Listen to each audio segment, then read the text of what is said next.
temperature. That's So this is a heated seat. Yeah, again, we wanted the warmth to build. We didn't want to just start blasting you with hot air. That's smart. I like it.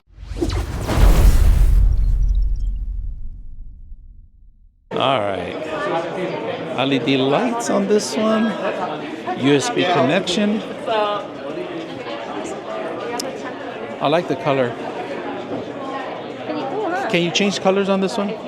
So if you go from hot to cold, the chroma will begin to change as it transitions and warms up. But right now it just goes hot or cold. But this is still in the concept phase. Yeah. I have a lot of gaming too. This might be top. Yeah, and it is still in the So you just changed it to cold right now. It is still in the concept phase, but our concept product last year did make it to the market, so you never know. Let's hope this does.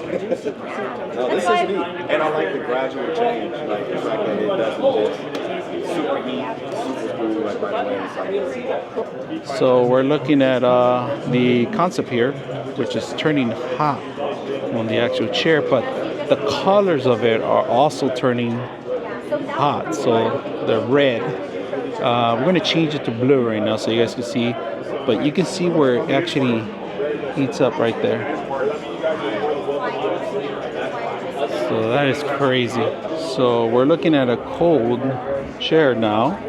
I still see a little heat because of the lighting, but it is blue on the top and blue on the bottom. We're looking at it and it's all actually turning blue right now because it is, the fans are kicking in. But the headrest, I don't see anything on the headrest, so there's no electronics on the headrest.